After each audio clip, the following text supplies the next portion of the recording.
Le RC Lens est actuellement à la première position de la Ligue 1, 34 points en 15 journées, 11 victoires, 1 nul, 3 défaites, 26 buts marqués, 13 encaissés.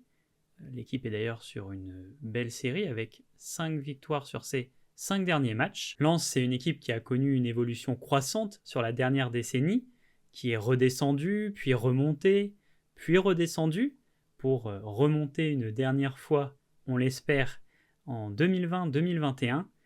Ils ont fini 7e 2 fois d'affilée, puis 2e, 7e, 8e, et ils sont premiers actuellement.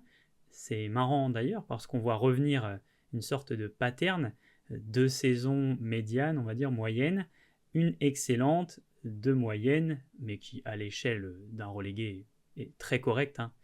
Et puis peut-être encore une exceptionnelle à venir, on le souhaite aux Lensois. Ils en sont à leur 6e saison d'affilée dans l'élite, depuis qu'ils sont remontés, donc c'est pas donné à n'importe quelle équipe.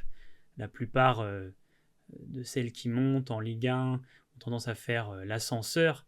C'est vraiment pas évident de se maintenir, surtout que le RC Lens n'a pas un budget faramineux, mais ils sont forts de bons recrutements, de belles ventes, comme ils ont pu le faire avec Openda ou Kuzanov.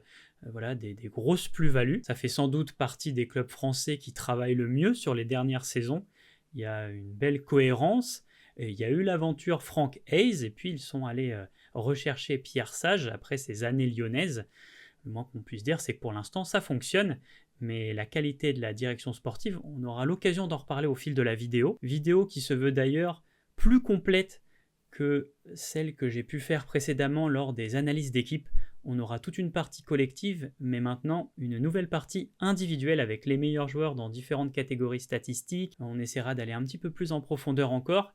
C'est vrai que l'autre jour, je réfléchissais, je me disais, est-ce que je donne vraiment le meilleur de moi-même? Est-ce que mes vidéos en sont à un point où je ne peux pas encore les améliorer? Dans un rythme de 2 vidéos par semaine, peut-être, mais je me suis dit, qu'est-ce qui me force finalement à tenir ce rythme, puisque je ne gagne pas d'argent avec YouTube? Ça n'a aucun sens. Pourquoi j'irais donner autant de temps et d'énergie de manière en plus contre-productive, puisque ça m'oblige parfois, je ne vais pas dire bâcler, mais faire moins pour certaines vidéos, alors que de toute façon, ça ne me rapporte rien. Donc de là, je me suis dit que j'allais peut-être ralentir, peut-être qu'on va plutôt s'habituer à un rythme de 1 vidéo par semaine, 2 quand j'en ai l'opportunité, mais que je vais essayer de faire les choses bien, de me poser la question à chaque fois, est-ce que je peux pas mieux faire, en faire plus, apporter plus de détails, plus de précision, plus de statistiques, puisque j'ai aussi réfléchi à ça, mais de base ma chaîne n'est pas une chaîne généraliste, c'est une chaîne qui est censée être basée sur les statistiques avancées, et je pense que si vous me suivez, c'est parce que ça vous tient à cœur, et peut-être que je l'ai un peu négligé sur les derniers mois. Donc voilà, revenir à l'essentiel, toujours en incluant des extraits de matchs, parce que c'est important qu'on puisse faire la relation, voilà, le pont entre les statistiques avancées et ce qui se passe sur le terrain. C'est la meilleure manière d'en parler et de les faire apprécier aux gens. Voilà, je ne vais pas continuer à m'étaler des heures sur ce petit segment-là, mais pour vous dire que j'essaye, voilà, 2026, on va essayer d'augmenter encore un peu la qualité des vidéos avec plus de détails et d'être le plus pertinent possible. Alors démarrons l'analyse collective lensoise avec les statistiques offensives de l'équipe en Ligue 1 cette saison. Pour ceux qui n'ont pas encore vu mes précédentes vidéos du genre, 5 en ballon touché dans les 30 mètres adverses. Ça veut dire que le RC Lens est la 5e équipe qui en a touché le plus en Ligue 1 cette saison, donc 4 équipes font mieux. Il y a une bonne conversion de la possession haute en entrée dans la surface adverse. On a pu le dire dans certaines des dernières vidéos, mais parfois il y a des équipes qui arrivent bien à se positionner haut sur le terrain, mais moins à rentrer dans la surface de l'adversaire. Le RC Lens arrive plutôt bien à le convertir, c'est cohérent. Ça reste pas élite Ligue 1, voilà, ils sont 5e, ils ne sont pas premiers, ils sont même pas sur le podium, ils sont à la 5e position, donc dans le premier tiers du championnat, c'est correct, c'est pas mal, si tant est qu'on arrive à en faire de bonnes choses, et c'est le cas, puisque les Lensois sont premiers en occasions nettes de buts générés en Ligue 1 cette saison, donc des occasions de très haute qualité, qui mettent leurs joueurs dans des situations simples de marquer, en tout cas les plus simples possibles. Effectivement, 59 grosses occasions de buts générées, 9 de plus que le Paris Saint-Germain, qui est à égalité avec Monaco et Lille, 47 pour l'Olympique de Marseille, donc plus de 10 de plus que l'OM, c'est quand même assez significatif. C'est une équipe qui fait partie de celles qui centrent le plus dans notre championnat cette saison, qui a énormément de qualité dans ce registre-là, que ce soit côté droit ou côté gauche. Ce sont voilà, les 2 buts qui ont été marqués face à Nantes au dernier match sont venus de ces 2 centres-là. Il y a énormément de qualité dans ce registre et on en reparlera au fil de la vidéo. En revanche, c'est une équipe qui manque grandement d'efficacité offensive. La conversion des occasions nettes n'est pas terrible. Ils ne sont pas derniers parce qu'il y a pire et aussi parce que les Lensois parviennent parfois à compenser en marquant des buts plus compliqués. Je crois qu'il y a eu une belle frappe de Thauvin il y a quelques matchs, je ne sais pas si c'était pas extérieur de la surface ou quelque chose comme ça, assez puissante. Ça fait partie des situations complexes qui peuvent compenser les occasions nettes manquées quand on fait le bilan à la fin au niveau de l'efficacité offensive. Mais voilà, c'est vrai qu'il y a beaucoup de moments où les joueurs passent à travers. On pense notamment à cette occasion nette, franche, contre les Monégasques qui passent au-dessus. Là, c'était contre Metz, il me semble. Ici, contre Marseille. Ça doit être peut-être Sangaré, je ne sais plus, qui prend le ballon comme ça, qui vient en 1 contre 1 et qui ne la met pas au fond des filets. Contre le Paris Saint-Germain, un coup de pied arrêté, repoussé par Chevalier, repris par Edouard. Alors, c'est un peu surprenant parce que ça arrive vite, mais même chose, ça finit pas au fond. Donc, ouais, au niveau de la conversion des occasions, Lens pourrait faire mieux. Très très haut volume de situations, mais ça reste pas la meilleure attaque de Ligue 1 pour autant. Alors que c'est celle qui, d'assez loin, on pourra dire, en tout cas, c'est assez significatif, la différence entre Lens et les autres équipes, sans être extraordinaire non plus. Il y a quand même 9 d'avance sur le second, qui est le Paris Saint-Germain, c'est pas rien. On n'arrive pas encore à le transcrire en très haut volume de buts marqués. C'est peut-être le principal axe de progression offensif pour le moment. Quand on s'intéresse aux statistiques de contrôle, de domination de l'adversaire, on voit que les Lensois sont assez protagonistes défensivement. Il y a du pressing, il y a du contre-pressing. On est la 5e équipe en récupération haute, 13e en perte basse en revanche. Alors, c'est à lire dans l'autre sens, c'est-à-dire que il y a 12 équipes qui perdent moins de ballons bas sur le terrain que le RC Lens. Pour ça, on pourrait, je dirais pas le nuancer, mais disons que l'équipe est en progrès. Vous avez le détail pour tous les matchs joués cette saison. On voit que sur les premières rencontres, on a assez fréquemment dépassé la barre des 20 pertes basses et que dernièrement, on ne la passe tout simplement plus. La dernière fois, c'était contre l'OM. Alors effectivement, on avait fait face à des adversaires quand même d'assez haut standing, mais on a tout de même affronté... les Lensois ont tout de même affronté Monaco et Strasbourg récemment avec 18 pertes basses et 16. Quelque chose qui tend à s'améliorer et c'est selon moi logique quand on essaye de bien ressortir le ballon, ce qui est quand même le cas du RC Lens. Il y a des idées dans les ressorties de balles, notamment aller trouver les côtés pour tout de suite aller lancer la profondeur du jeu assez vertical. C'est quelque chose qui peut mettre du temps parfois à se mettre en place, donc il y a une certaine logique. On le voit dans les chiffres que c'est en amélioration, donc ce sera à voir au fil de la saison, mais il y a des chances que le RC Lens finisse par être un peu mieux classé dans ce registre-là. Je pense notamment à l'OM de De Zerbi qui, alors, je n'en suis pas sûr et certain, mais si je ne me trompe pas, était dans le dernier tiers de Ligue 1 la saison dernière au niveau du nombre de pertes basses. Et cette saison, je crois qu'ils sont dans les 3 meilleures équipes, enfin les 3 qui en commettent le moins. Voilà, c'est normal quand on a des idées de jeu, quand on essaye de ressortir le ballon, le temps que ça commence à rentrer, ça peut, on peut avoir du déchet, ça va pas tout de suite marcher en claquant des doigts. Faut être patient. Mais on va vers le mieux en tout cas. C'est d'autant plus intéressant que les Lensois commettent très peu d'erreurs individuelles nettes.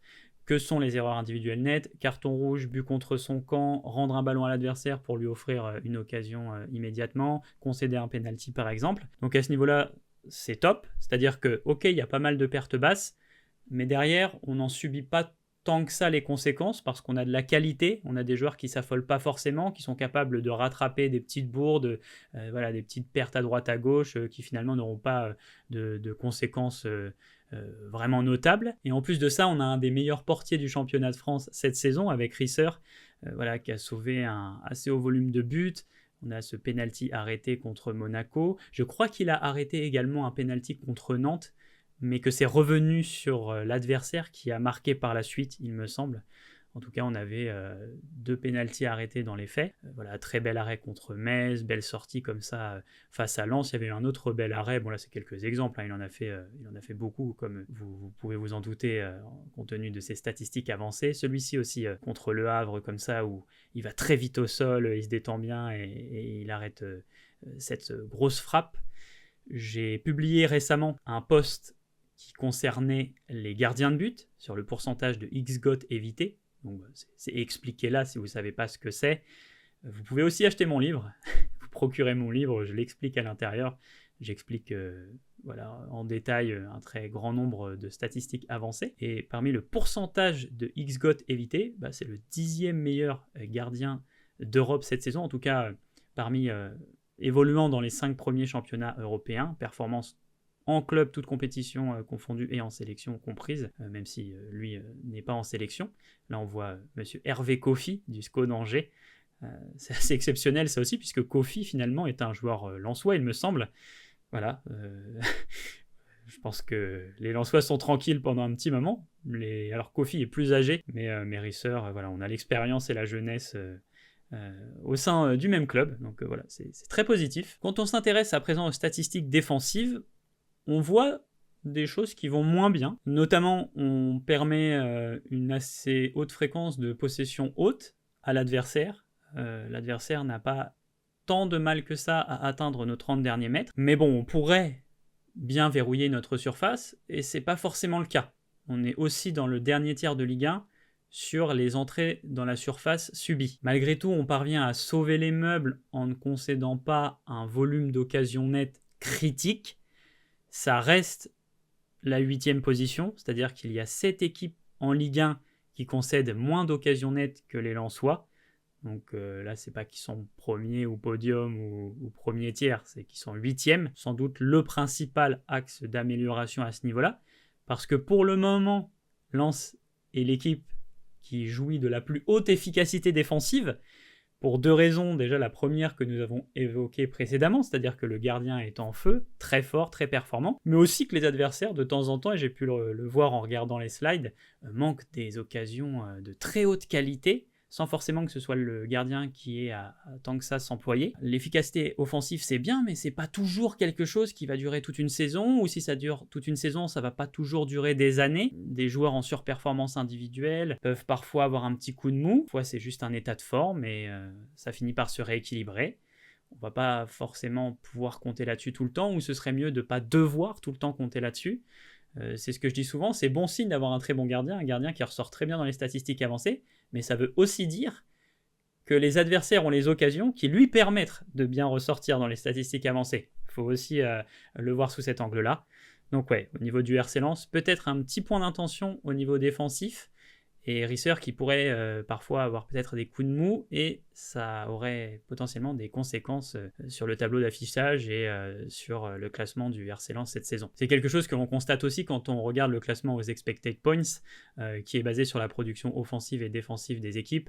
Concrètement, si toutes les équipes avaient des joueurs qui concluent les occasions nettes que les équipes se procurent, et si les gardiens éviter d'encaisser des buts trop simples, qu'est-ce que ça donnerait au classement? On essaye de se détacher le plus possible de la qualité individuelle pure, enfin du facteur de réussite individuelle. On voit que Lens serait à la 4e position, possiblement selon le système Opta. Il y en a beaucoup de différents, mais en tout cas voilà, dans le top 5, pas forcément sur le podium. Ça reste très correct pour Lens, on l'a vu. Voilà, ils ont été habitués à la environ 7e place en Ligue 1 depuis qu'ils sont remontés, malgré qu'ils aient fait 2e une saison. 4e, ça reste correct. On voit effectivement qu'il y a un manque de réussite offensif, mais on voit aussi que la réussite défensive est exceptionnelle, puisque quand on regarde les 12 premières places du classement corrigé, on voit que la 2e meilleure équipe, c'est Lyon, en termes de surperformance défensive, à 2,9. Les Lensois ont concédé 9,3 buts de moins que ce qui aurait été attendu par les occasions qu'ils ont concédées. Donc c'est dire à quel point le gardien est très efficace et à quel point parfois les attaquants adverses ne le sont pas. Et voilà, ça rejoint globalement ce que je disais précédemment, c'est-à-dire qu'on pourrait se dire au début, ah ouais, comme on manque plein d'occasions nettes, on a encore de la marge, on pourrait faire encore mieux. Pas forcément, parce qu'il faut aussi réfléchir défensivement, et du coup, ça finit par faire un équilibre où Lens se retrouverait potentiellement à la 4e place. Au niveau individuel, à présent, c'est la nouvelle section que j'ai créée pour les prochaines analyses d'équipe. N'hésitez pas à me dire si elle vous plaît et si vous aimeriez des petites modifications. Voilà, c'est la première fois que je la présente de cette manière. On va avoir sur différentes statistiques avancées un top 3. Voilà, on aura... Ça permettra d'avoir un point de vue sur qui sont les joueurs clés de l'équipe actuellement, en tout cas sur différentes statistiques avancées principales et importantes. Sur le volume de buts hors penalty, Wesley Saïd occupe la première place du podium avec 5, 4 pour Edouard et 4 pour Thauvin. Wesley Saïd, il y a 2 buts qui m'ont particulièrement marqué sur ces 5-là. C'est celui contre Lille qui vient d'un coup de pied arrêté, donc c'est un corner qui est tiré par un de ses coéquipiers, un corner encore une fois, et vous allez le voir, les centres, les corners, etc., les coups de pied arrêtés, Lens, il y a un gros point fort là-dessus, et il reprend le ballon, je crois que le ballon rebondit, il le reprend et lui donne une orientation qui fait qu'il va passer entre les jambes, un effet comme ça, vous voyez son corps, c'est pas évident, il passe entre les jambes d'un joueur adverse, et voilà, l'effet arrive à vraiment comme ça switcher de cette manière et finir au fond des filets. Et puis sinon, il y avait la frappe très puissante, très grosse frappe comme ça, contre les Monégasques sous la barre. Donc ouais, Wesley Saïd, leader des buts hors penalty du côté descend et hors. Maintenant, sur les passes amenant une occasion nette, donc les passes qui devraient, entre guillemets, être décisives, parce qu'elles mettent le coéquipier dans une situation simple de but, Mathieu Hudol à la première place avec 11, et c'est d'ailleurs celui qui occupe la première place de Ligue 1 tout court à égalité avec Maxime Lopez, excellente recrue lensoise. Wesley Saïd encore une fois avec 7, à égalité avec Florian Thauvin, qu'on retrouve de nouveau sur le podium d'une statistique avancée offensive. Donc là on s'intéresse un peu au dernier geste, on a fait le dernier tir juste avant, et là c'est la dernière passe. Mathieu Hudol, c'est un joueur qui a une très bonne qualité de centre, que ce soit au sol, donc là c'est l'occasion manquée qu'on a pu voir tout à l'heure, c'est lui qui était à la passe à ce moment-là, mais aussi voilà, dans les airs ici pour trouver Thauvin contre l'Olympique de Marseille, et Rulli avait sauvé le ballon vraiment sur la ligne comme ça, in extremis, mais ouais, Mathieu Hudol, 11 caviars délivrés cette saison, très belle qualité de centre. Maintenant au niveau du nombre d'éliminations réussies, donc ça concerne globalement les dribbles, les débordements, voilà, on passe un adversaire, même si l'adversaire fait faute sur nous, mais tant qu'on l'a éliminé à la base. Donc Florian Thauvin assez largement devant, quand même, quand on regarde voilà, plus d'une vingtaine de plus que ses homologues. Donc on a Sangaré du milieu de terrain et Edouard qu'on retrouve encore une fois ici. Voilà, Florian Thauvin, il y a eu un bon nombre de séquences déjà assez intéressantes dans ce registre-là, notamment contre Lens. Il me semble qu'il a vraiment fait des dégâts sur son côté. Mais il y a une séquence qui m'est revenue en tête en pensant à ça et qui montre aussi d'autres qualités intéressantes de Florian Thauvin. C'était contre Strasbourg. Voilà, il suit comme ça la relance strasbourgeoise. Et du coup, avec sa pression, il parvient à être le premier sur le ballon au moment d'une relance un petit peu mollassonne, enfin d'une passe un petit peu trop, voilà, un petit peu trop molle. Il est le premier dessus et en fait, sur sa première touche de balle, il fait un grand pont. Il va passer le ballon comme ça assez fort pour contourner le Strasbourgeois et se créer une situation nette de but. Malheureusement, il ne parviendra pas à la mettre au fond des filets. Quand on s'intéresse maintenant aux courses progressives, donc les courses avec ballon qui font gagner une distance significative vers le but adverse, pour plus de détails, n'hésitez pas à vous procurer mon livre. On a Florian Thauvin, 51, donc ici aussi c'est quand même assez significatif. Il met 21 de plus que Aguilar, qu'on retrouve pour la première fois, il me semble, sur le podium, et Wesley Saïd, encore de nouveau. Voilà, Florian Thauvin, quand on combine de toute façon ça, c'est pas forcément un joueur extrêmement rapide, il a une bonne vitesse, mais c'est pas forcément la caractéristique première de Florian Thauvin quand on pense à lui, mais c'est un joueur qui n'hésite pas forcément à être protagoniste sur ça, voilà, à remonter des ballons, comme on le voit sur cette séquence là contre l'OM. J'avais bien aimé parce que il reçoit le ballon, il le contrôle, petit mouvement, quand on combine voilà sa qualité technique et sa percussion peut-être sur les premiers mètres qui reste intéressante, et ça lui permet de prendre un petit temps d'avance sur l'adversaire. Et puis ici il avait tenté d'adresser une passe, ça doit être à Edouard, mais il y avait le Marseillais qui avait le pied qui traîne, heureusement. Sur les passes progressives à présent, donc ça va être la même chose que les courses, mais au niveau des passes, donc pouvoir faire gagner des mètres vers le but adverse, des distances assez significatives. C'est Ismail Assar qui est à la première position avec 109. On retrouve encore une fois Mathieu Hudol, donc Mathieu Hudol qui est un bon passeur au global, que ce soit pour les centres, voilà, une bonne qualité de pied finalement, et Ruben Aguilar. Donc voilà, les Lensois qui sont très bien armés sur la largeur, comme on a pu le dire en début de vidéo avec le match contre Lens. Voilà, le danger peut arriver des deux côtés. J'ai une séquence pour Ismail Assar, c'était une relance lensoise contre l'Olympique de Marseille, et on voit à quel point c'est un joueur qui est important dans ces phases-là. C'est vrai que les défenseurs, la ligne défensive lensoise est très responsabilisée à la relance. On cherche des circuits de passe qui vont pouvoir mettre en valeur leur qualité de pied. Ici, on vient trouver Ismail Assar qui est face au jeu. Passe progressive, passe longue comme ça pour aller trouver, ça doit être Hudson Edouard qui lui est dos au but, qui va la remiser tout de suite en pivot sur ça doit être Wesley Saïd. Voilà, lui qui, comme ça, a commencé une course et qui va essayer d'aller chercher Florian Thauvin avec une passe qui peut, comme vous le voyez avec cette situation-là, tout de suite amener une situation nette de but, puisque ici, le joueur marseillais a suivi, ce qui fait qu'on ne peut pas mettre Florian Thauvin hors jeu dans cette situation-là. Mais dans cette situation aussi, comme on a pu le voir précédemment avec la tentative de passe de Florian Thauvin, il y a un Marseillais qui va pouvoir couper la trajectoire. Et heureusement, parce que derrière, on a Thauvin qui partait seul face au but. Mais en tout cas, voilà, vous voyez ici, avec Ismail Assar à la base, comment en quelques passes, en 1, 2, 3 passes, on aurait pu potentiellement se procurer une situation nette de but. Au niveau défensif, à présent, sur le volume de passes interceptées, donc que ce soit des passes coupées, récupérées, des centres aussi, on a Samson Beidou à 82, Ismail Assar 82 également, mais j'ai départagé par le temps de jeu. Il me semble que Beidou a un petit peu moins joué, donc il a un meilleur ratio par 90 minutes, si je ne me trompe pas. Et Mathieu Hudol, encore une fois, décidément sacré recrue. Beidou, pour ceux qui se souviennent que j'avais conseillé, je crois que c'était dans une des vidéos de Mika OL, si je ne me trompe pas, j'avais conseillé aux Lyonnais de le recruter. Il voulait faire une vidéo mercato pour... c'était l'été dernier du coup. Et dans les défenseurs, j'avais mis Beidou. Donc voilà, je suis assez content de le retrouver au RC Lens. Il s'est notamment démarqué dans ce registre-là des passes interceptées en ayant 10 ou plus contre les Marseillais, 13 et les Lillois une dizaine. Donc voilà, un volume assez impressionnant dans des grands matchs en plus de ça. Sur les duels défensifs, le nombre de duels défensifs remportés. Alors, il est quand même intéressant de regarder le pourcentage quand on s'intéresse aux duels défensifs. C'est mieux d'avoir un haut pourcentage de duels défensifs remportés.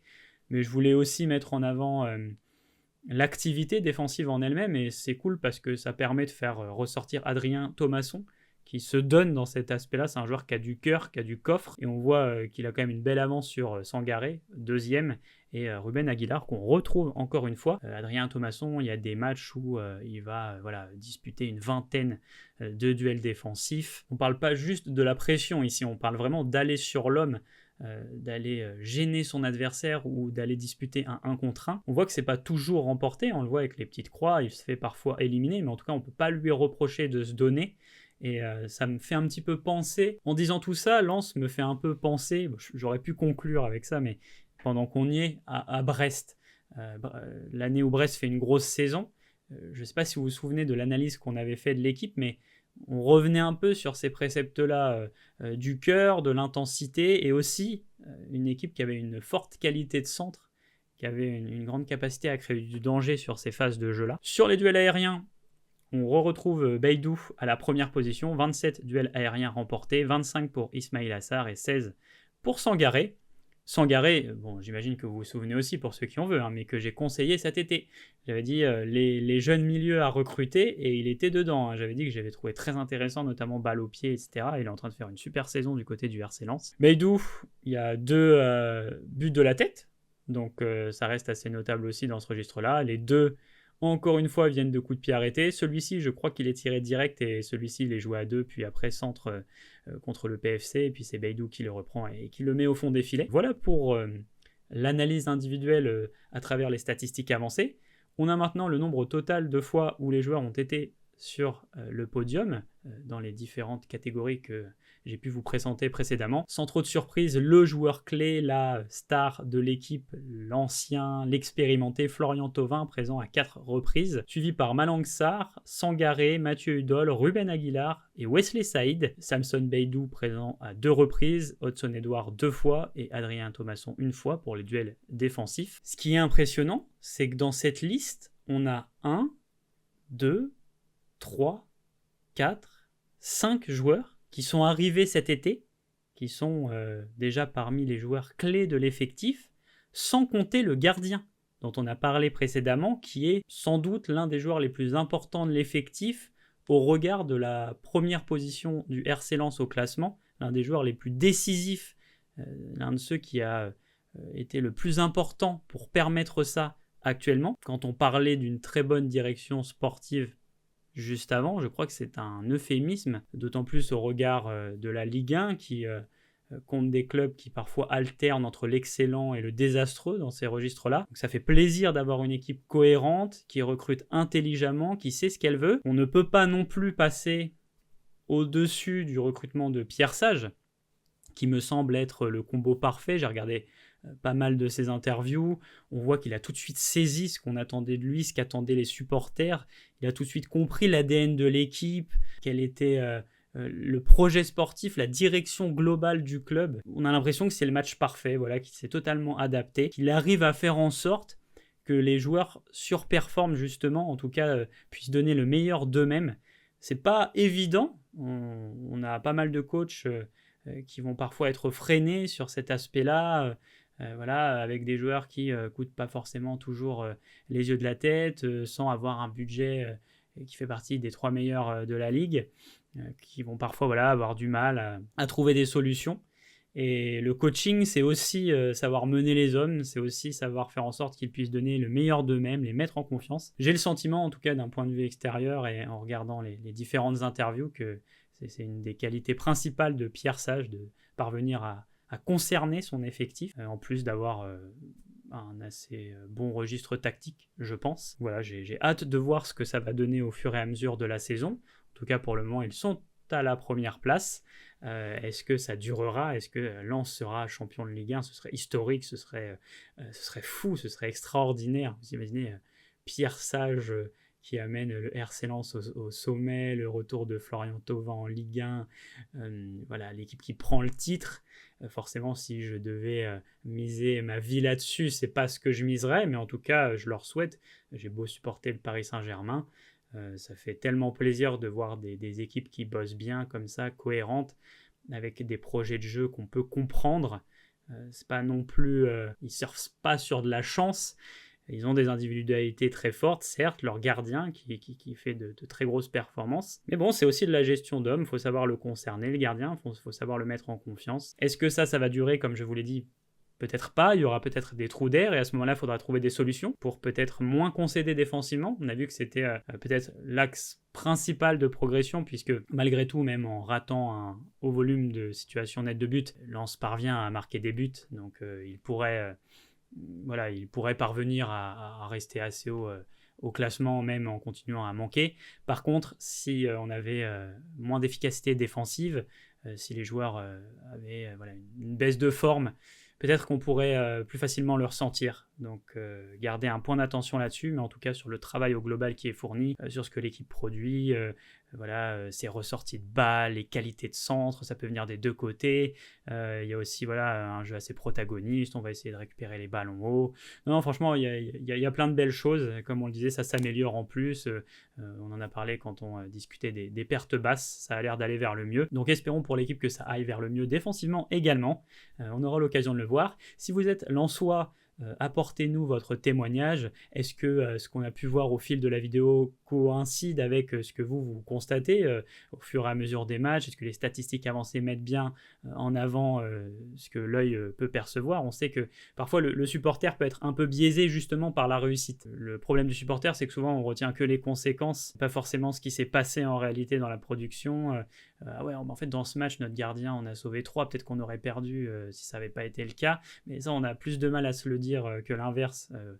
Quand parfois on va manquer beaucoup d'occasions, on va se dire on aurait dû gagner, on va plus facilement le retenir.